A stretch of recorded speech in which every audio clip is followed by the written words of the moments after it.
Sistem peredaran darah pada manusia. Kita akan belajar menjelaskan organ peredaran darah pada manusia dan fungsinya. Menjelaskan komponen darah, yaitu peredaran darah kecil dan peredaran darah besar pada manusia.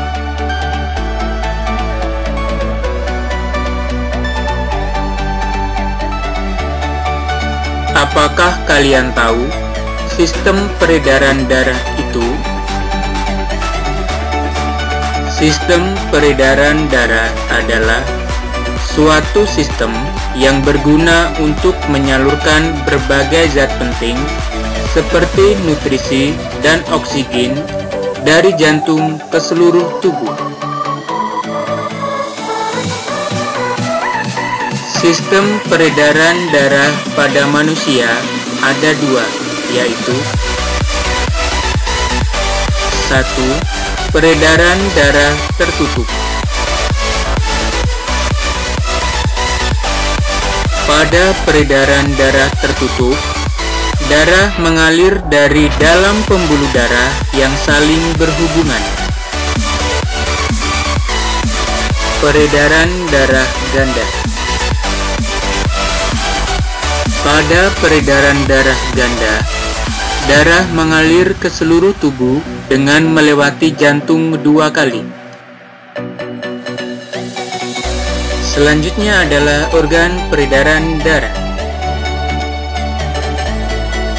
Jantung.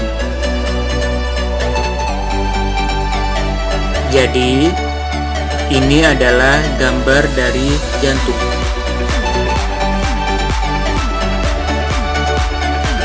Jantung terletak di dalam rongga dada sebelah kiri. Mempunyai fungsi yaitu untuk memompa darah ke seluruh tubuh. Bagian-bagian jantung. Pembuluh darah vena. Pembuluh darah aorta, serambi kanan, serambi kiri, bilik kanan, katup, bilik kiri, pembuluh darah. Pembuluh darah merupakan saluran tempat mengalirnya darah dari jantung ke seluruh tubuh dan dari seluruh tubuh kembali ke jantung. Jadi, ini adalah gambaran dari pembuluh darah. Ada pembuluh nadi atau arteri. Ada pembuluh balik atau vena. Pembuluh nadi yang paling besar disebut aorta. Pembuluh nadi dan pembuluh balik itu bercabang-cabang. Ujung cabang terkecil disebut pembuluh kapiler. Pada pembuluh kapiler terjadi pertukaran oksigen dan karbon dioksida. Oke, sekarang kita akan belajar mengenai perbedaan dari pembuluh darah nadi atau arteri dan pembuluh darah balik atau vena. Pembuluh darah nadi memiliki fungsi yaitu mengangkut oksigen, sedangkan pembuluh darah balik yaitu mengangkut karbon dioksida. Pembuluh darah nadi memiliki dinding pembuluh elastis dan kuat. Sebaliknya dengan pembuluh darah balik, yaitu tipis dan tidak kuat. aliran darah pada pembuluh nadi, yaitu deras, sedangkan pembuluh darah balik lambat. Pembuluh darah nadi, jika terluka, darahnya akan memancar. Kalau pembuluh balik akan menetes. Kalau pembuluh balik, arah aliran darah pada pembuluh darah nadi, yaitu keluar pembuluh dari jantung, akan menetes. Sedangkan arah aliran darah balik pada pembuluh darah balik akan menuju ke jantung. Kalau pembuluh balik akan menetes. Denyutan pada pembuluh darah nadi akan terasa. Kalau pembuluh balik, pembuluh darah nadi bisa kita lihat pada bagian tangan kita. Kalau pembuluh balik yang berwarna kehijau-hijauan dan dapat kita tekan. Kalau pembuluh balik kita rasakan denyutnya pasti akan terasa.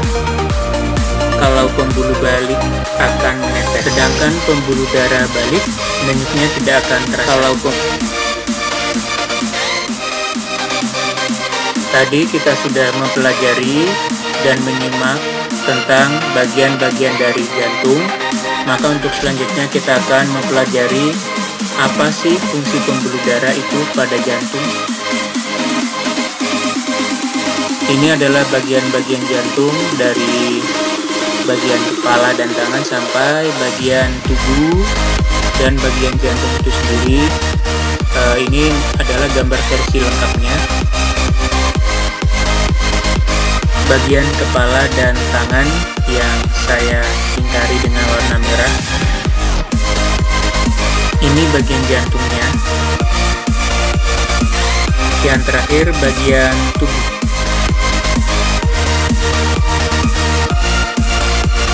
Pembuluh vena pulmonalis berfungsi untuk membawa darah yang mengandung oksigen dari paru-paru menuju ke jantung. Pembuluh arteri pulmonalis berfungsi untuk mengalirkan darah yang mengandung karbon dioksida dari jantung menuju ke paru-paru. Sedangkan paru-paru sendiri itu berfungsi untuk menyuplai oksigen ke dalam darah. Serambi kanan berfungsi untuk mengalirkan darah kaya karbon dioksida ke bilik kanan. Sedangkan serambi kiri berfungsi untuk mengalirkan darah yang kaya akan oksigen ke bilik kiri. Bilik kanan berfungsi untuk memompa darah kaya karbon dioksida menuju ke paru-paru.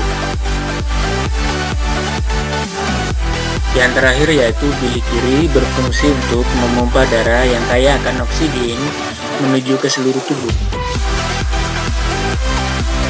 Untuk lebih mudah mengingatnya mana yang darah mengandung oksigen dan darah yang mengandung karbon dioksida, kalian cukup mengingat sebelah kiri pasti darah yang mengandung oksigen, sedangkan sebelah kanan pasti darah yang mengandung karbon dioksida.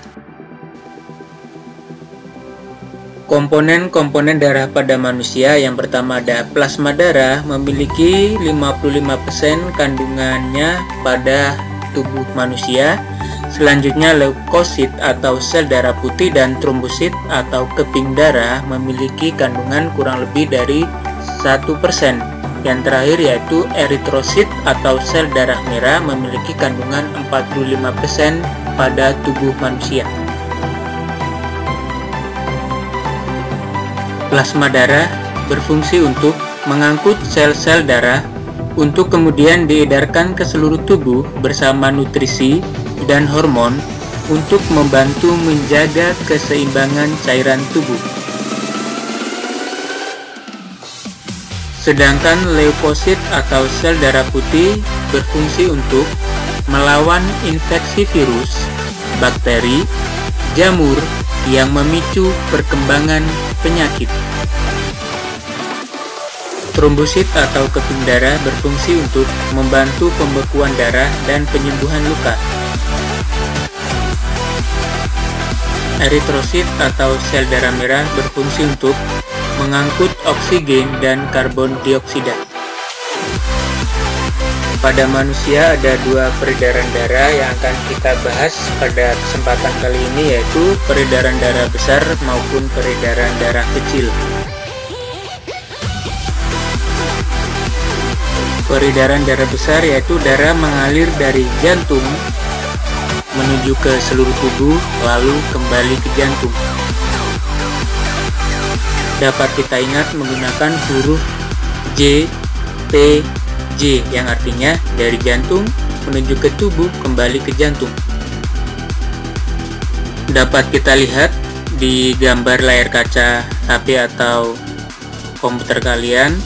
Untuk aliran darah pada peredaran darah besar dapat kita lihat titik-titik merah menuju ke arah kanan gambar kalian sampai ke arah kiri, yaitu dari bilik kiri, aorta, arteri, kapiler seluruh tubuh, vena, dan yang terakhir serambi kanan. Dapat kalian cek satu persatu mengenai aliran darah ini sambil kalian belajar dan teliti. Yang terakhir yaitu peredaran darah kecil, yaitu darah mengalir dari jantung ke paru-paru lalu kembali ke jantung. Dapat kalian ingat menggunakan huruf J, P, J yang artinya dari jantung menuju paru-paru lalu kembali ke jantung. Ini adalah aliran darah pada peredaran darah kecil, yaitu menggunakan atau kalian perhatikan titik-titik hitam, yaitu dari sebelah kiri menuju ke atas sampai ke sebelah kanan. Ingat ya, kalian cek satu persatu agar kalian belajar teliti. Aliran darah peredaran darah kecil dimulai dari bilik kanan, arteri pulmonalis, vena pulmonalis, dan yang terakhir menuju ke serambi kiri.